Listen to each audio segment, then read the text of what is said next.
Aries, welcome to your monthly horoscope for March 2025. My name is Adeana. I'm an intuitive astrologer, and in this video, I will be walking you through all of the significant energy you will be navigating for the month of March. This is a really big month. We are coming into eclipse season. This is when all of the changes start to initiate, not necessarily take place, but the seeds start to be planted and you start to see events, people, situations, experiences show up that will be shifting and changing your direction over the next 18 months. Now, don't forget to like, share, and subscribe if you align with my energy and enjoy my content. Now, let's get right into the forecast. So let's just briefly go over some of the major transits for March. On the first, we have Venus stationing retrograde, which we have been talking about, I feel like forever now. Venus has been in pre-shadow for an entire month. So you want to think back to, and we'll get into it once we get into the charts, what has shown up for you around money, finances, relationships, and one-on-one connections the last month, you will be revisiting those themes and topics. On the 3rd, we have Mercury entering Aries. On the 14th, we have our full moon lunar eclipse in Virgo at 23 degrees. On the 15th, we have Mercury stationing direct in Aries. On the 20th, we have the Sun entering Aries. And then on the 22nd, we have our Venus Cazimi. On the 24th, we have our Mercury Cazimi. And I will get into the degree points of all of these transits when we get into the weekly horoscopes. Um, I just didn't add them in the this page just to kind of go through them briefly. On the 24th, we have our Mercury Cazimi. On the 27th, we have Venus re-entering Pisces. On the 29th, we have our new moon solar eclipse in Aries at 9 degrees. This is very significant for you because this is closing out the chapter and the changes and the story that's been playing out the last year and a half to 2 years for you, especially when it has to do with you and your new journey and direction and this new energy around you and how you connect within your one-on-one partnerships and relationships. Now, on the 29th, we also have Mercury re entering Pisces. And on the 30th, we are going to have Neptune enter Aries, which is going to be very big for you. So now let's get into the weekly energies. So for those of you who have not watched one of my horoscopes before, I break the horoscopes down by week and I select a chart for each week to give you a bit of a visual. So for the first week of March, on the 1st, we have Venus stationing retrograde at 10 degrees of Aries. And then on the 3rd, we're going to have Mercury enter Aries. So if you have your ascendant around that 10-degree mark, you can essentially feel this station around March 1st. More personally than, some of the other signs. So just keep that in mind. Now, during this Venus retrograde, also, I will post my Venus retrograde video at the top here. You can check that out because I did post a separate forecast going into that energy. And I also got into all 12 rising signs. But this entire month, there's going to be a lot of reevaluation and reassessing your needs, wants, and desires, and how you want to connect within your relationships, what you need within your relationships. Venus is the ruler of that seventh house, so there can be confusion around relationships and one on one connections. And then Venus is going to retrograde back into Pisces in your 12th house. And your 12th house rules things, people, places that are hidden. So there can be a lot of and even this Venus retrograde can be working with like escapism, addiction, self-undoing, and self-sabotaging behaviors and patterns as well that may be coming to the forefront.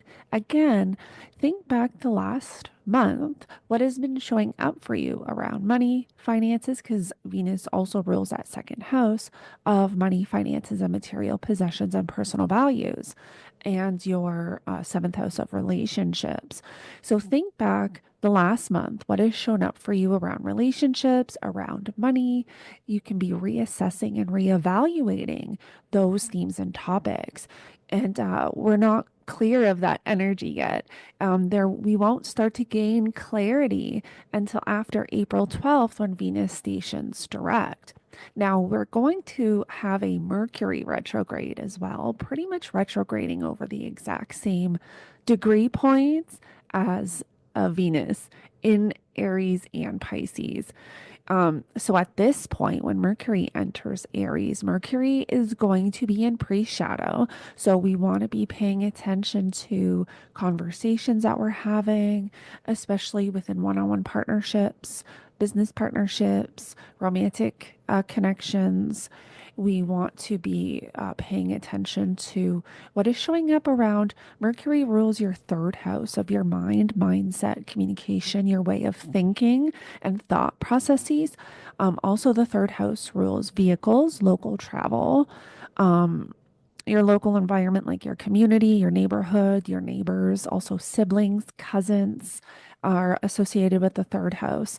And then Mercury also rules that sixth house of work, health, and daily routine in Virgo, which is where we have our south node. So there can be a lot of rethinking and reevaluating what you need to let go of in this area of life. There can be a lot showing up for you where you are. Kind of reassessing what is no longer in alignment when it comes to your day-to-day routines, whether it's at work or home or your nutrition habits, your workout routine, that's all in that sixth house. And there is going to be some changes in this area of life. So with this Mercury retrograde, you can um, start to think about that. And there can be things arising where you're kind of pushed to think about that in a sense. Now, once we get to week 2 on the 14th, we have our full moon lunar eclipse in Virgo at 23 degrees. And this is going to be in your sixth house of, again, work, health, and daily routine.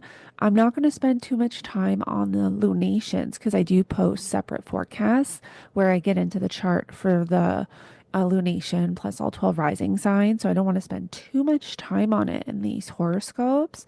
But this is where um, there can be something. We want to remember every time we have an eclipse, there's more energy coming in, new experiences, people, situations, events that's going to shift and change our direction in these areas of life. And so the entire month of March, we can be navigating, or you can be navigating a lot around your daily routine, your work routine, your health habits, nutrition habits, and then those 12th house themes and topics where maybe escapism or self-undoing, self-sabotaging, or things and people and places that are hidden, like maybe hidden relationships or hidden I would say secrets, but it could be like parts of you that are hidden that not a lot of people know about. Those may be brought to the surface. You may have to address some of that energy, some of those secrets. You may have to come out and really just kind of lay it all on the table because of the energy. I mean, if I, you're moving in a new direction. So this is about releasing and letting go of whatever baggage you're holding on to in this 12th house, right? So you can move in this new direction. Now, on the 15th, we have Mercury stationing retrograde at 9 degrees of Aries. So, again, if you have your ascendant around that 9-degree mark, you can feel this more personally. But this is where we start to rethink, reassess, reevaluate whatever was brought up over the last 3 to 4 weeks. And Mercury ruling your third house and your sixth house. Again, it could have to do with your routines, your health, also your mindset, your way of communication. There could be a lot of conversations also at this time, causing you to rethink some things.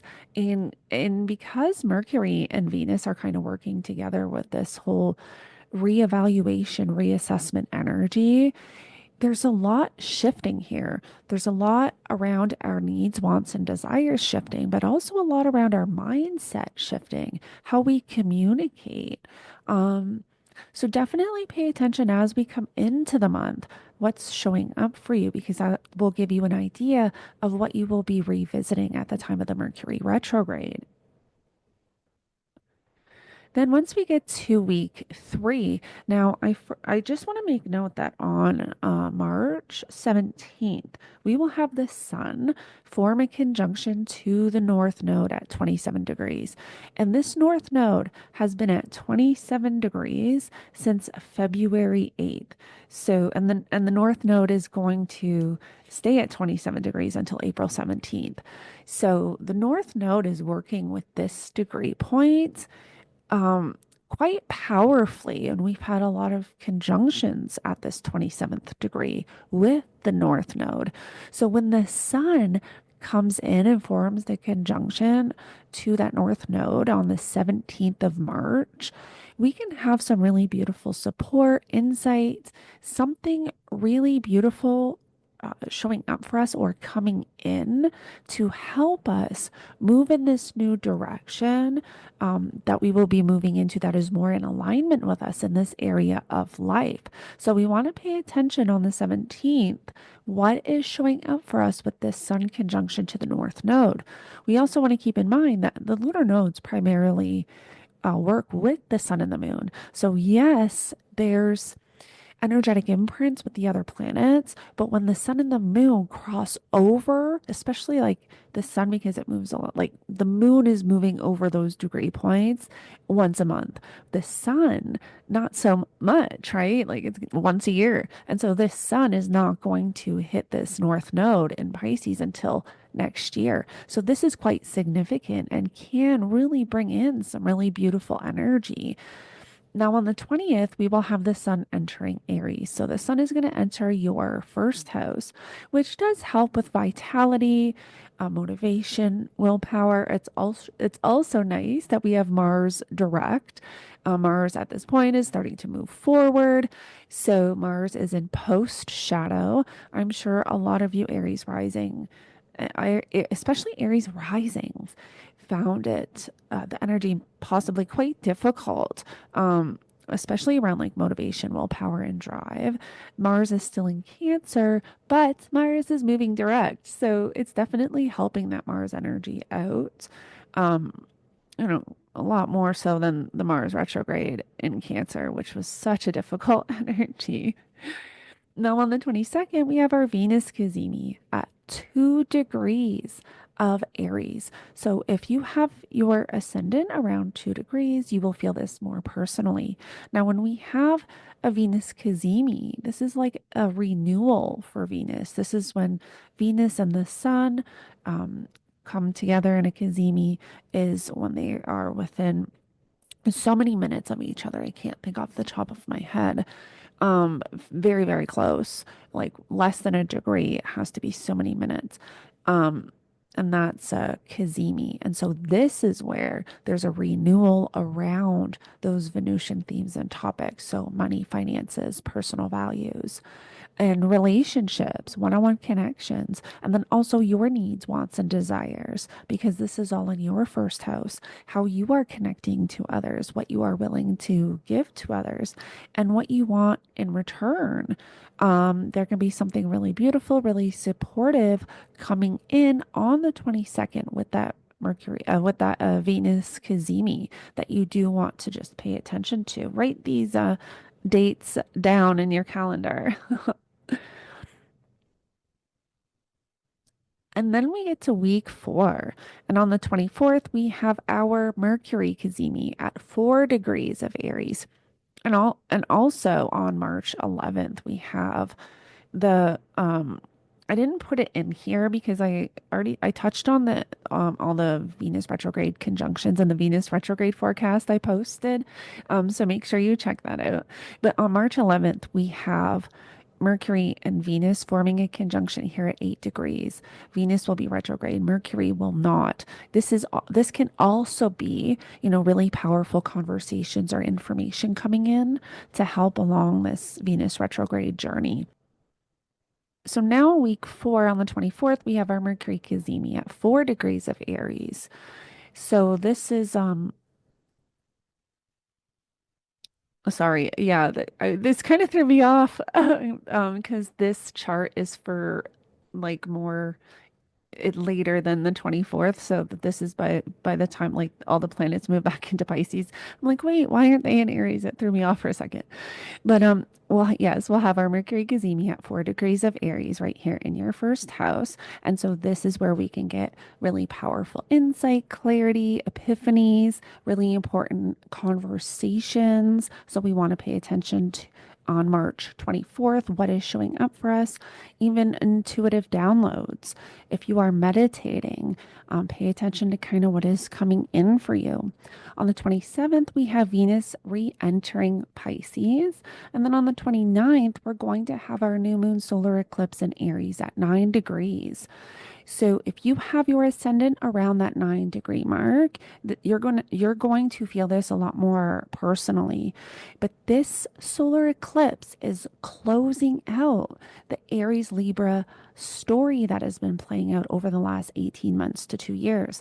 The nodes entered Aries and Libra July 2023. So what have you been navigating since really July 2023, and even a few months before that, because I believe we had our very first eclipse in Aries, um, Aries season of 2023. So it was a few months before the nodes actually made their shift into Aries and Libra. So really, it's like 2 years. There's been this ongoing journey for 2 years, this new direction you've been moving into.